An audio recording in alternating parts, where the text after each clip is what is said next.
لیکن اس کے بعد ان کی تاریخ میں ایک دور وہ آیا جب حضرت مسیح علیہ السلام ان میں مبعوث کیے گئے۔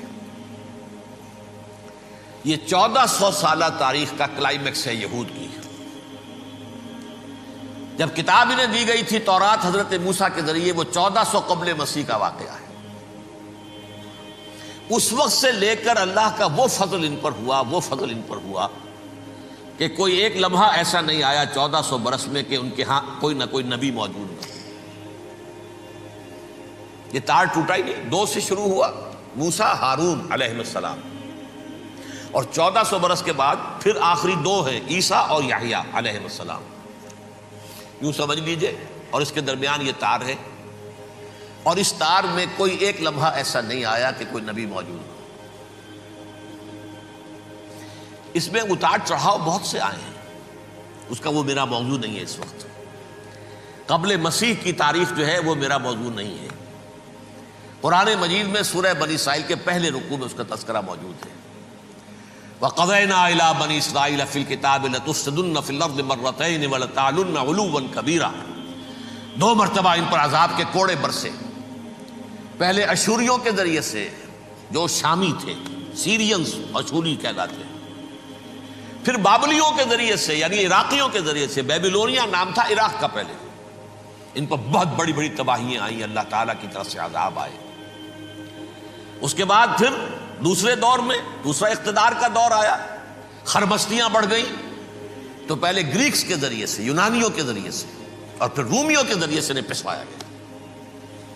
یہ دور گزر چکے تھے ان پر، 2 عروج کے دور اور 2 زوال کے دور۔ میری چھوٹی سی کتاب ہے تنظیم اسلامی کا تاریخی پس منظر، 6-7 روپے کی ہوگی، اس کو آپ دیکھیں گے تو اس میں اس کا پورا نقشہ آپ کو مل جائے گا۔ ویسے تو یہ کہ میری جو ذرا بڑی کتاب ہے سابقہ اور موجودہ مسلمان امتوں کا ماضی، حال اور مستقبل، اس میں میں نے ان معاملات پر بڑی تفصیل سے بحث کی۔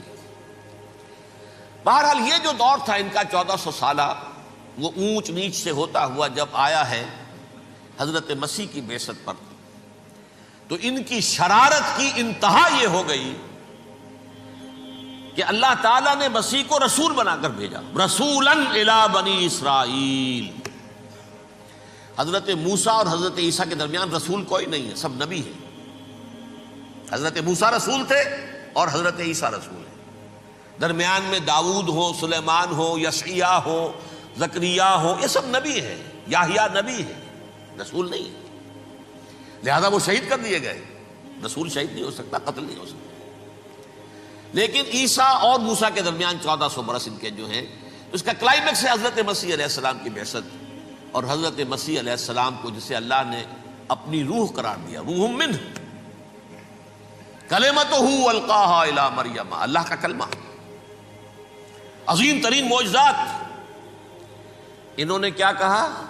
یہ ولد الزنا ہے، حرام زادہ ہے، معاذ اللہ، نقل کفر نہ باشد، یہ جادوگر ہے، یہ مرتد ہے، یہ واجب القتل ہے۔ اصل حکومت اس وقت رومیوں کی تھی حکومت، لیکن انہوں نے انہیں آٹونومی دے رکھی تھی، اپنے مذہبی معاملات تم خود طے کر سکتے ہو۔ تو قائفاس جو اس وقت کا ان کا ہیڈ ربائی تھا سب سے بڑا، اس کی عدالت نے فیصلہ کیا مسیح کو سولی چڑھا دیا جائے۔ پائلیٹس پونٹس، اس کے پاس ان کی ازداشت پہنچ گئی، یہ ہمارا مجرم ہے مذہبی، یہ مرتد ہے، یہ کافر ہے، یہ جادوگر ہے، یہ واجب القتل ہے، اسے قتل کرو، سولی چڑھا دو۔ خیر وہ لمبی بات ہو جائے گی، اس نے تو اپنے ہاتھ دھوئے کہ صاحب ہمارے پاس کوئی جرم نہیں ہے اس کے خلاف، تم کہتے تو ٹھیک ہے سولی چڑھا دیتے۔ یہ دوسری بات ہے کہ اللہ نے حضرت مسیح کو اٹھا لیا آسمان پر، ان کی جگہ وہ شخص سولی چڑھا جس نے غداری کر کے گرفتار کروایا تھا، جوڈاس اسکیریوٹ، اس کی شکل اللہ نے بدل دی حضرت مسیح کی سی، اور حضرت مسیح کو فرشتے اٹھا کے اوپر لے گئے، وہ زندہ آسمان پر اٹھا لیے گئے۔ اور یہ ساری تفاصیل نہ قرآن میں ہے نہ حدیث میں ہے، یہ انجیل میں ہے، لیکن انجیل کون سی؟ برنباس کی انجیل، gospel of the Lord according to Saint Barnabas.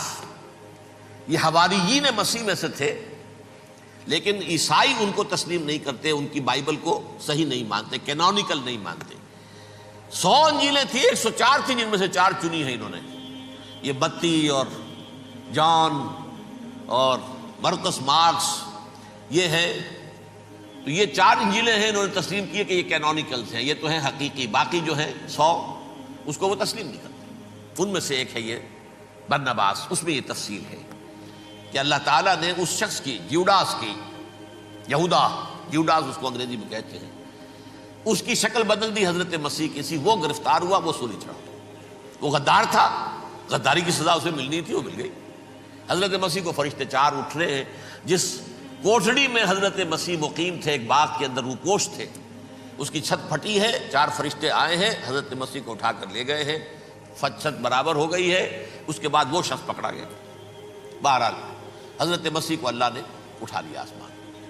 لیکن وہ دن ہے کہ اس قوم کو اب مغضوب علیہم قرار دے دیا گیا۔ نوٹ کر لیجئے، اصل میں تو ہونا یہ چاہیے تھا کہ رسول کی جان کے در پہ جب کوئی امت ہو جاتی تھی تو اللہ کا قاعدہ یہ تھا کہ اس امت کو نسیہ منسیہ کر دیا جائے۔ حضرت نوح کی قوم کو ختم کیا یا نہیں؟ حضرت ہود کی نگاہوں کے سامنے قوم عاد برباد کی گئی یا نہیں؟ حضرت صالح کی نگاہوں کے سامنے قوم سمود برباد ہوئی؟ یہ اللہ کا قاعدہ رہا۔ سدوم اور عمورہ کی بستیاں حضرت لوط علیہ السلام جہاں بھیجے گئے، مدین کا علاقہ جہاں حضرت شعیب بھیجے گئے، اہل فرعون جن کی طرف موسیٰ کو بھیجا گیا، سب ہلاک کر دیے گئے۔ کیونکہ رسولوں کے بارے میں اللہ کا نبیوں کے بارے میں یہ بات نہیں ہے۔ نبی آیا، اس نے دعوت دی، جس نے مان لیا اچھا کیا، اپنے لیے اچھا کیا، نہیں مانا اس کی اپنی جو ہے عاقبت برباد ہو گئی۔ دنیا میں کوئی فیصلہ اس کا نہیں ہوتا، لیکن رسولوں کا معاملہ یہ ہوتا ہے کہ دنیا میں وہ اللہ کی عدالت بن کر آتے ہیں۔ مانو گے تو بچو گے، نہیں مانو گے ہلاک ہو جاؤ۔ تو اس اعتبار سے وہ مستحق تو ہو چکے تھے اس کے کہ انہیں ہلاک کر دیا جائے۔ اب اللہ کی کوئی خصوصی مشیت ہے، اس میں کیا حکمت ہے، وہ ہے ایک حکمت میں بعد میں اگر وقت ہوا تو بتاؤں گا۔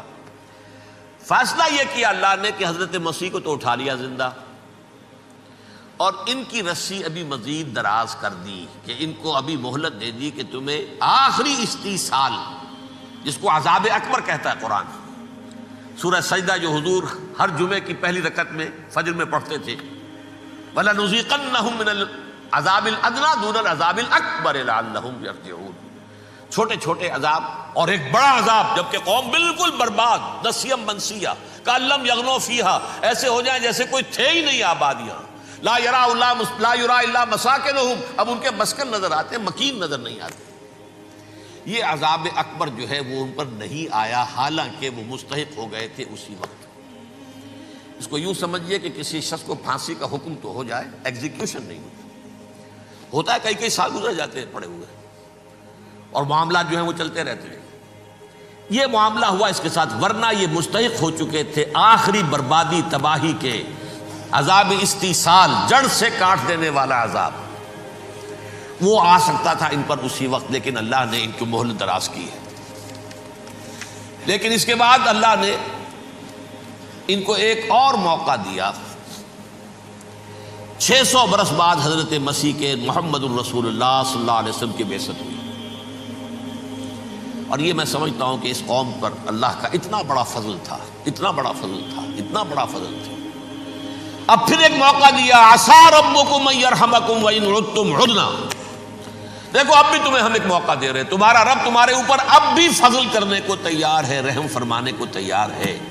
ان ھذا القرآن یہدی للتی ہی اقوم، اس قرآن کے سائے میں آ جاؤ، یہ شاہدرا ہے ہدایت میں آنے کا، اس میں داخل ہو جاؤ، محمد کی تصدیق کرو صلی اللہ علیہ وسلم، دامن محمدی میں آ جاؤ، اب بھی ہم تمہارے گناہ بخش دیں۔ لیکن نہیں، اس قوم نے حضرت محمد صلی اللہ علیہ وسلم کی دشمنی کی کمر کس لی،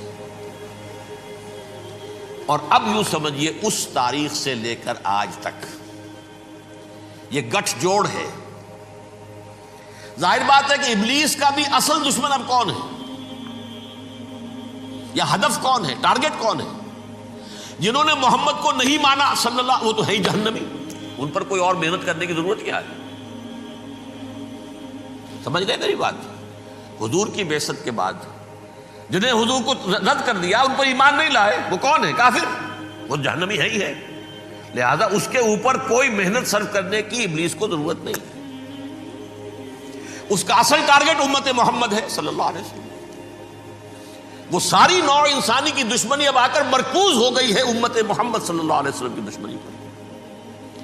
اور اسی طرح یہود کا معاملہ، اگرچہ ویسے پوری نوع انسانی کے دشمن ہیں، انہیں حیوان سمجھتے، ان کی جان مال اپنے لیے مباح سمجھتے ہیں، جس طرح چاہیں لوٹے کھسوٹے کھائیں پیے انہیں، لیکن اب ان کی بھی دشمنی کا سب سے بڑا مرکز امت محمد۔ کیوں؟ وہی تکبر اور حسد، وہی بیماریاں۔ انہیں تکبر یہ ہو گیا تھا کہ 2000 سال سے یہ نبوت ہماری میراث، ہماری جاگیر، بنو اسرائیل کے اندر سینکڑوں نبی آئے، 3 کتابیں اللہ نے ہمیں عطا کی، یہ کہاں سے آ گیا محمد صلی اللہ علیہ وسلم؟ معاذ اللہ ثم معاذ اللہ، یہ امیین میں سے، یہ جنٹائلز میں سے، یہ گوئنز میں سے، یہ حقیر ان پڑھ، کہاں ہم کہاں یہ نہیں تسلیم کریں گے۔ حالانکہ قرآن کہتا ہے یعرفونہ کما یعرفون ابناہم، ان کے علماء ایسے پہچانتے تھے حضور کو جیسے اپنے بیٹوں کو پہچانتے ہیں کہ یہ آخری نبی ہے، لیکن تکبر اور حسد کی آگ میں جل اٹھے۔ اب ان کے بھی دشمنی کس سے ہے؟ محمد اور امت محمد صلی اللہ علیہ وسلم۔ یہ گٹھ جوڑ ہے۔ اب دیکھیے، یہ ہے میری گفتگو کا اب تک کی گفتگو کا حاصل، یہ گٹھ جوڑ، ایک غیر مرئی دنیا، انویزیبل دنیا کا ابلیس لعین اور جنات میں سے اس کے لشکری فوج، انسانوں میں سے ویسے تو اور بھی بہت جگہ اس کے ایجنٹ ہیں، مسلمانوں میں بھی ہے، لیکن بحیثیت قوم، بحیثیت مجموعی، ایک پوری قوم، ایک پوری نسل جو ہے اس کے ساتھ گٹھ جوڑ ہے۔ ان دونوں کی گٹھ جوڑی کے ساتھ یہ دشمن دون ہیں انسانیت کے، پہلا دشمن ابلیس لعین، عزازیل لعین، اور دوسرے دشمن یہود ملعون۔ صلی اللہ علی محمد صلی اللہ